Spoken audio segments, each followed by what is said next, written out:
1% dari orang kaya di Indonesia itu menguasai 50% perekonomian Indonesia. Betul. Kalau di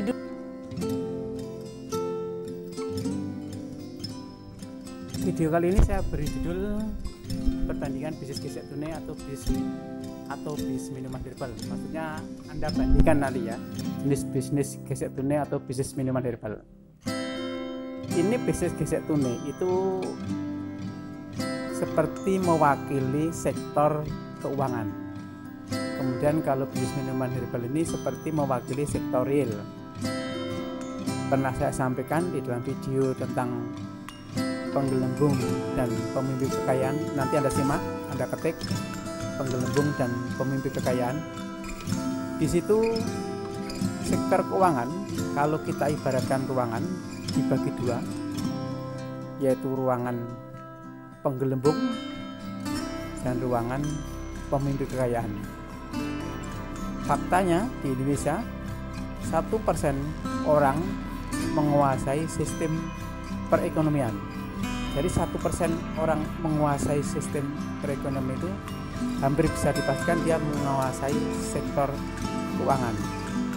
Sedangkan yang 99% dia separuhnya lagi sebagian besar sektor real. Mungkin bagi Anda yang melihat seperti kulitnya, sepertinya di penggelembung ini juga bermain sektor real, tetapi sebenarnya intinya bukan di sektor real tapi sektor keuangan. Anda pelajarilah, Anda pahami video tersebut daripada saya mengulangi lagi. Jadi bisnis gesek tunai ini mewakili atau simplifikasi bisnis sektor keuangan. Ada video tersendiri yang khusus membahas bisnis gesek tunai dengan judul bisnis gesek tunai tanpa perlu modal. Anda cari sendiri videonya. Bisnis gesek tunai hanya membutuhkan mesin edisi. Mendapatkan mesin edisi juga gratis. Kalau Anda punya izin usaha lebih bagus, tapi kalau nggak punya izin usaha juga nggak apa-apa. Datang aja ke kantor bank maksudnya, atau Anda telepon bagian mesin edisi. Saya nama Fulan mau mengajukan mesin edisi. Begitu aja udah selesai. Kalau nggak disetujui juga nggak ada rugi apa-apa.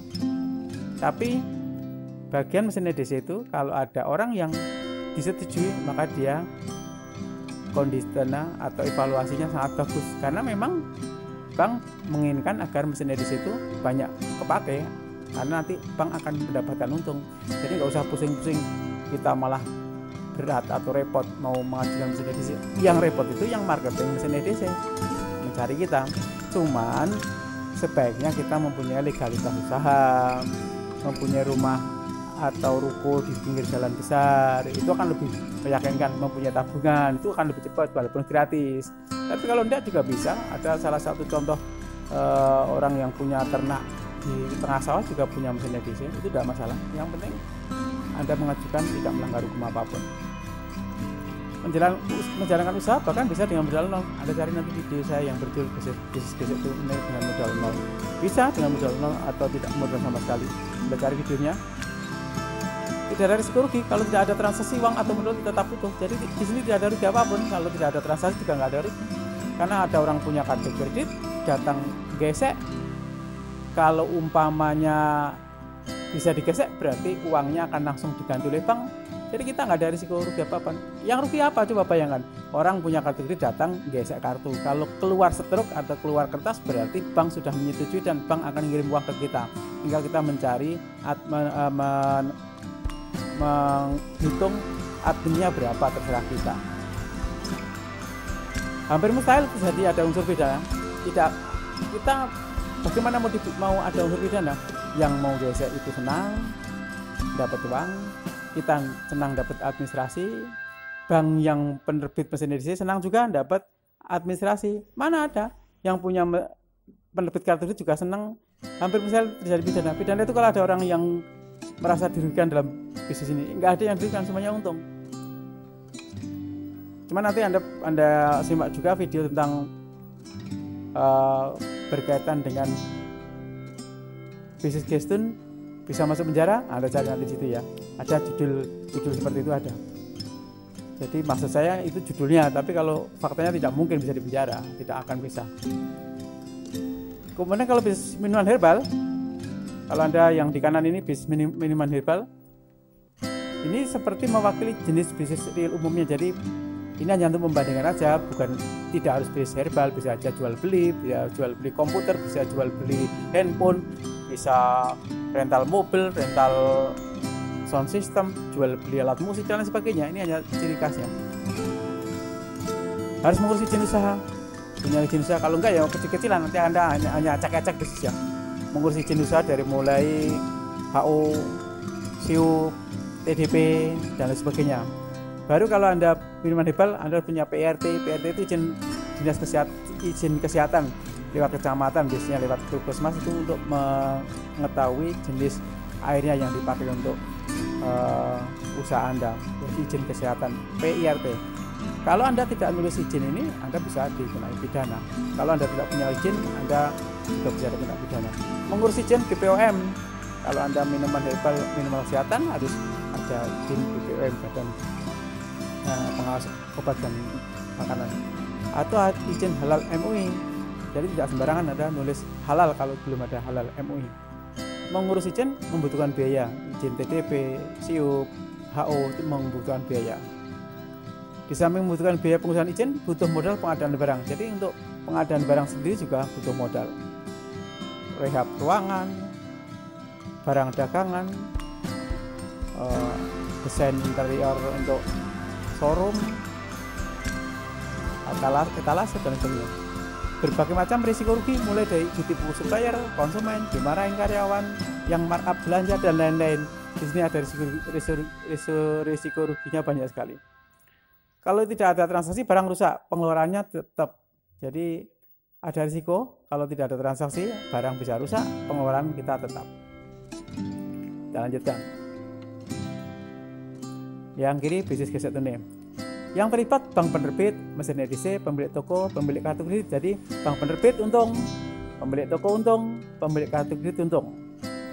Sedangkan kalau yang bisnis minuman herbal itu banyak kasus pidananya menyertai. Contoh Anda, PIRT Anda terlambat 1 hari aja. Kemudian packingnya, plastiknya atau boxnya masih sisa misalnya 1000 packing. Dan tulisannya masih PRT lama dan belum diurus izinnya. Ini Anda bisa dilaporkan polisi dan ini ada kasus juga. Jadi polisi memanggil orang yang menulis PIRT padahal sudah kadaluarsa sehari aja, udah kena pidana. Disitulah risikonya. Mungkin ada yang nggak percaya, mungkin bagi orang yang bisnis minuman herbal. Terserah Anda nggak percaya, tapi itu sudah pidana. Anda nulis PIRT, kemudian dalam 1 hari terlambat itu sudah kena pidana karena Anda tidak memperpanjang. Atau Anda salah nulis, misalnya nomor 2 diganti nomor 3, itu nanti pemalsuan atau penipuan, undang-undang konsumen, undang-undang penipuan. Belum nanti melanggar undang-undang konsumen, undang-undang perdagangan, undang-undang kesehatan. Oh, banyak sekali undang-undangnya di sini. Ya, jadi kalau Anda misalnya mau menulis halal, pakai tulisan halal pakai bahasa Indonesia halal gitu, bisa melanggar hukum, pidana juga karena MUI tidak boleh Anda nulis halal pakai tulisan seperti itu, harus pakai logo biru bulat yang bunder yang punyanya MUI itu. Kalau Anda minuman jus misalnya dipakai untuk bisa menyehatkan, bisa mengurangi penyakit diabetes, itu juga melanggar hukum karena Anda adalah minuman, bukan untuk kesehatan. Jadi kalau hanya untuk minuman saja ya tidak bisa sebagai penyehat. Itu juga bisa melanggar pidana, banyak banget pidananya. Jangan dikira hanya masalah minuman herbal. Kalau Anda bisa jual beli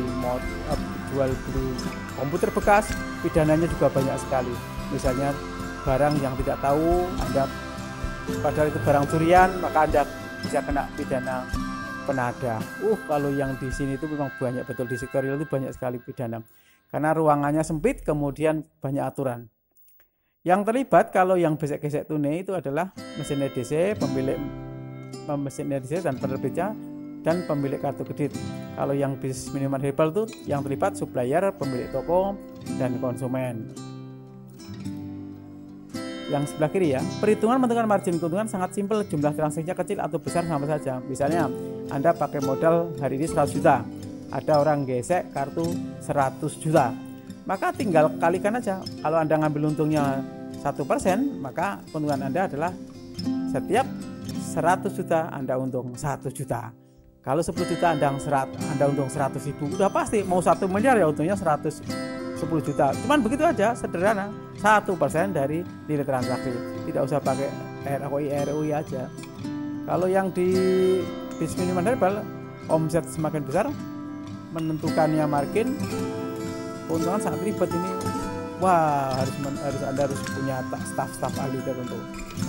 Omset satu hari 200 juta bisa ditangani satu orang dengan mudah. Kalau yang bisnis gesek tunai itu 2 juta aja bisa ditangani dengan mudah. Bayangkan kalau satu kartu itu bisa 20 juta, 10 orang aja 200 juta di sehari. Sangat simpel di bisnis gesek tunai. Tapi kalau omset satu hari 200 juta untuk minuman herbal, wah itu mustahil bisa ditangani satu orang. Itu bisa membutuhkan puluhan atau bahkan mungkin 50-an orang karyawan itu. Sangat rumit di sini. Bisnis gesek tunai tidak membutuhkan ruangan yang besar, sedangkan bisnis minuman herbal membutuhkan ruangan yang sangat besar. Gesek tunai hampir pasti tidak ada promosi. Anda mau promosi, kenapa? Kalau Anda promosi malah menjerumuskan Anda sendiri. Karena orang yang punya kartu kredit semakin banyak. Orang mempunyai kartu kredit akan semakin banyak, tidak bisa dibendung lagi. Dan orang yang mempunyai kartu kredit akan senang dapat uang tunai daripada belanja barang. Contoh misalnya adik Anda, suami Anda, istri Anda punya kartu kredit taruhlah 50 juta. Kemudian Anda belanja di toko sama dikasih uang 50 juta. Kan lebih senang 50 juta uang tunai kan? Jadi hampir pasti orang mempunyai kartu kredit semakin banyak dan semakin senang geston. Jadi hampir pasti tidak usah promosi. Di samping kalau promosi nanti kalau ketahuan malah mesinnya ditarik, karena yang punya mesin itu ada sedikit, bank itu kan paling hanya puluhan. Kalau Anda sudah ketarik 5 udah nggak bisa punya lagi nanti lama-lama. Jadi bisnis gesek tunai tidak perlu biaya. Kalau bisnis minuman herbal Anda harus promosi, mulai dari promosi offline, online, caranya Facebook Ad, caranya Instagram Ad, caranya Google Ad, bikin website, caranya spam. Kalau misalnya Anda jual di Tokopedia, misalnya ada jual, kemudian Anda nyuruh orang lain untuk bikin testimoni atau bikin komentar dan sebagainya. Aduh, rumitnya minta ampun. Kalau bisnis gesek tunai tidak seperti itu. Tetapi saya katakan ini hanya menunjukkan bahwa sistem bisnis Indonesia itu dibagi dua besar, akan muncul penggelembung kekayaan dan pemimpi kekayaan. Penggelembung kekayaan itu orang yang nggak ngapa-ngapain, untungnya semakin besar, resikonya tidak ada. Itulah mengapa akhirnya 1% orang Indonesia menguasai sistem ekonomi Indonesia, karena dia menggelembungkan keuangannya. Sebagai contoh simplifikasinya bisnis gesek tunai ini, karena bisnis gesek tunai ini kita kan numpang bank, jadi kita mirip seperti perbankan. Perbankan itulah sektor keuangan. Orang-orang yang menguasai sektor keuangan itu menguasai saham yang berupa kertas digelembungkan, menguasai uang tunai, uang dolar dirupiahkan, kemudian berapa bulan dirupiahkan bisa melembung nilainya. Anda punya sertifikat, kalau orang yang penggelembung keuangan ini, sertifikat harga 10 juta bisa digelembungkan menjadi 500 juta. Anda lihat di cara menggelembungkan sertifikat sampai ratusan miliar, ada video saya.